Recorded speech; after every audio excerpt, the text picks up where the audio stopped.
Guys, welcome back to channel Tithi Trinalipi. Good morning. আজকে রবিবার, সেই জন্য একটু ভালো টিফিন বলতে গেলে নতুনত্ব কিছু টিফিন করতে বলা হয়েছে। সবারই খেতে ভালো লাগে এটা, বাংলার মোগলাই। তো আপনাদের দেখাচ্ছি, দেখুন কীভাবে কী করে। আপনারা নিশ্চয়ই খান কি খান না, একটু প্লিজ কমেন্ট করে জানাবেন, তৈরি করেন কি করেন না।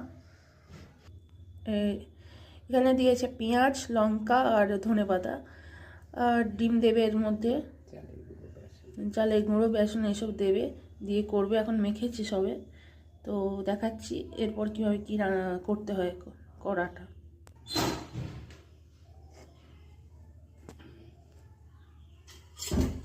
এই যে ডিম পড়ে গেছে, ডিম দেওয়া হয়েছে। যতটা গুলবেন ততটাই ময়দা ততটাই ডিম হবে। তো ডিম দেওয়া হয়েছে, এবার চালের গুঁড়িটা দিয়েছে, আর মনে হয় দিয়েছে কী বলে বেসন দিয়েছে। এবার গুলে নিয়ে যতটা পাতলা করার হয় উচিত সে ততটাই পাতলা করবে, যাতে ফ্রাই প্যানে দিলে এটা দিয়ে করা যায়। গোলা রুটি যেমন হয় সেরকমই, কিন্তু এটা ডিম দিয়ে করে আর ময়দা দিয়ে করে, এইটুকুই। ডিম দিয়ে মাখছে,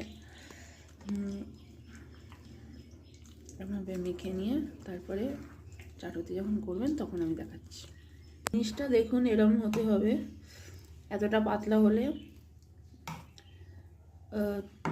তারপরে চাটুতে বা যে ননস্টিক কড়াই বলুন বা যে কোনো এতে, এবার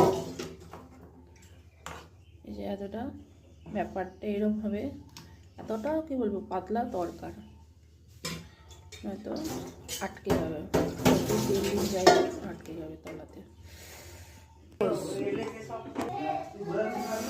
দেখুন এইভাবে দিচ্ছে, দেওয়ার পর একটু ঘুরিয়ে দিচ্ছি। দেখুন এই যে এইভাবে একটু নিন, চারদিকে ঘুরিয়ে দেওয়া হলো। এটা একটুখানি শুকিয়ে গেলেই পাল্টে দেবেন।